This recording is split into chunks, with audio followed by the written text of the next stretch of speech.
kita adalah manusia yang punya otoritas penuh, baik untuk stay ataupun pergi dari sebuah lingkungan.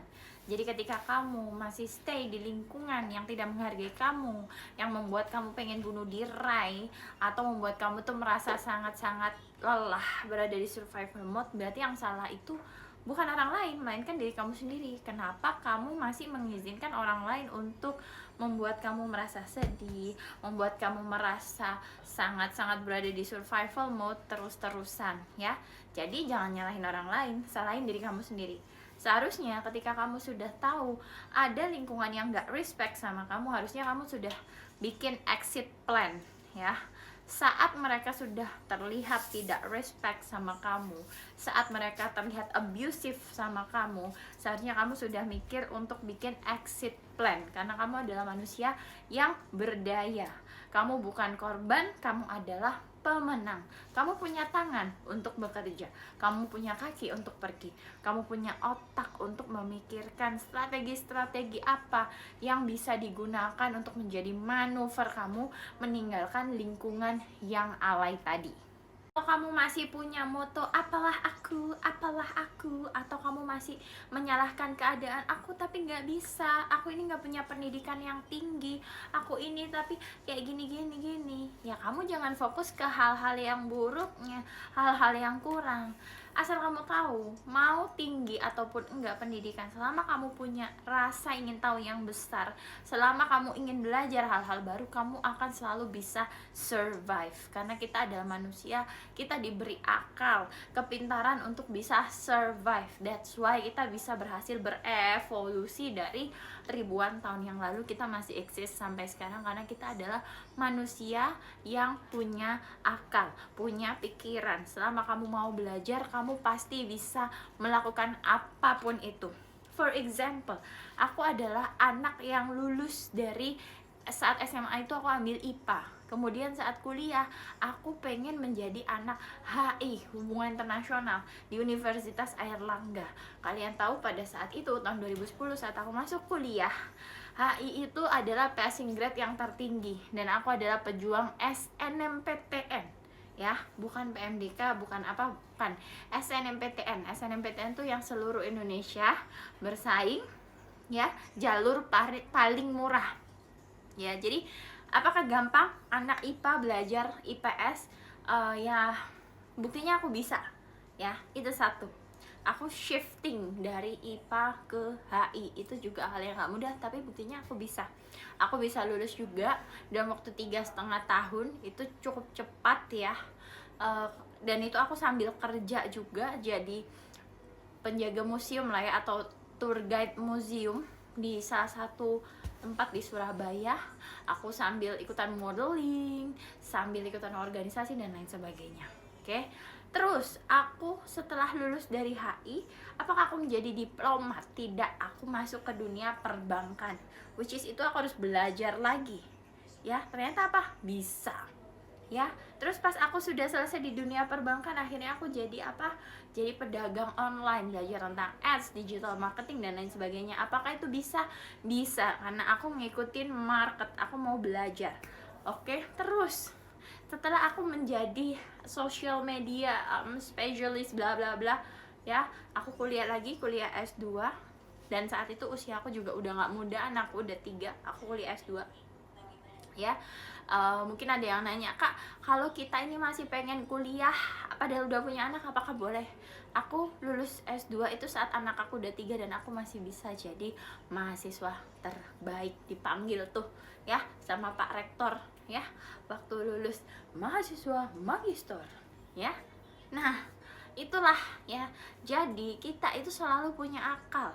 Ya, kalau kita berpikir kita bisa, pasti bisa. Tapi kalau kamu berpikirnya, aku nggak bisa, pendidikan gue cuma ini atau ini, ya, kalau aku fokus ke masalah aku mungkin bisa bilang nggak bisa aku masuk ke dunia IT, which is itu kerjaan aku sekarang.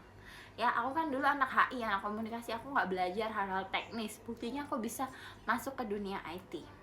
Ya, walaupun aku belajar dengan berdarah-darah, setiap di jalan tuh aku dengerin, aku trial dan error ya, saat ngobrol sama orang, ngobrol sama klien, aku cari tahu ini itu belajar. thank God aku dikasih curiosity yang besar, karena aku orangnya selalu pengen maju dan aku nggak pengen stuck di situ aja. Oke. Nah, balik lagi, bagaimana caranya bisa pergi menimbulkan lingkungan yang alay?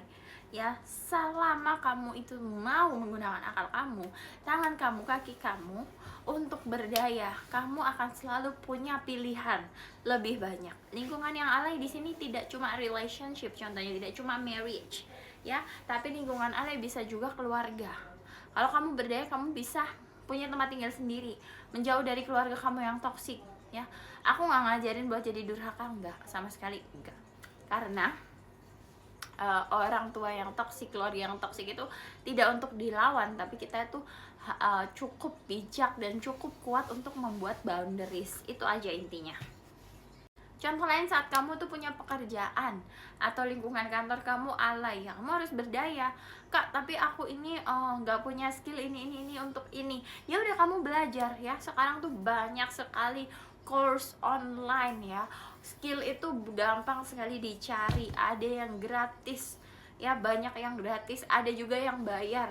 Kalau kamu memang punya kelebihan uang ya, sedikit lah ya, untuk menambah skill kamu, aku sarankan kamu investasi ke ini, leher ke atas alias ke otak. Kalau aku personally, dari penghasilan aku memang selalu menyisihkan untuk ikut pelatihan ya, baik secara online maupun offline, ikut komunitas yang membuat horizon aku, pemikiran aku tuh lebih terekspansi, lebih terbuka lagi. Oke, dan itu sangat penting supaya kamu terus moving forward. Oke, iya. Jadi kalau kamu ingin meninggalkan lingkungan yang alay, apa? Kamu harus berdaya dan kamu harus mengubah mindset kamu dulu. Kamu jangan menjadi wanita yang punya mental korban. Apa-apa nyalahin keadaan, apa-apa aku nggak bisa karena ini, apa-apa aku nggak bisa karena itu. Jangan fokus ke hal yang nggak dibisai, tapi fokus ke aku bisa mulai melakukan apa untuk mencapai goalsku tadi, ya. Jadi contohnya, kamu pendidikan kamu SMA, kamu sudah punya karir gap selama 5 tahun. Apa yang kamu bisa lakukan? Kamu mungkin bisa nambah skill kamu dari rumah. Contohnya, kamu bisa ikut pelatihan something.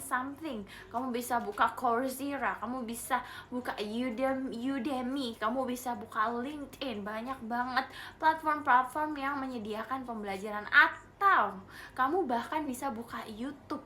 Kamu bisa cari tahu cara bikin kue, kamu bisa cari tahu cara digital marketing, kamu bisa cari tahu cara public speaking, atau kamu bisa membuka channel-channel self development lainnya. Jadi, apakah kamu masih mau menyalahkan keadaan dan kamu masih mau berada di lingkungan alay terus-terusan? Which is I don't recommend you. Karena apa? Karena kalau kamu tidak berani meninggalkan lingkungan yang alay, hidupmu akan tidak hanya stagnan, tapi akan semakin menurun.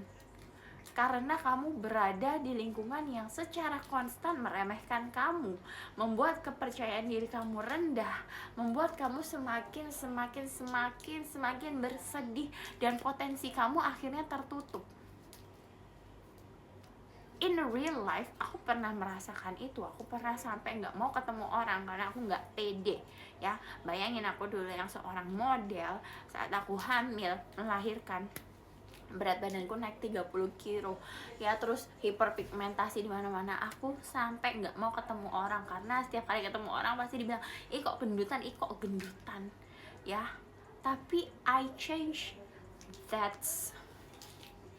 Aku merubah problem itu. Aku nurunin berat badan 30 kilo setiap habis melahirkan ya. Dan memang aku gak selangsing dulu saat aku masih menjadi model, tapi berat badanku sekarang sudah ideal dan I'm happy about that. So, fokus ke apa yang bisa dilakukan, bukan ke hal-hal yang gak bisa dilakukan.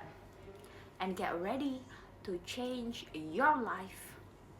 Stay tuned in this channel, and please see and watch my other video in this platform or other platform like TikTok or Instagram, Baby Voice 9 and Baby Voice 99.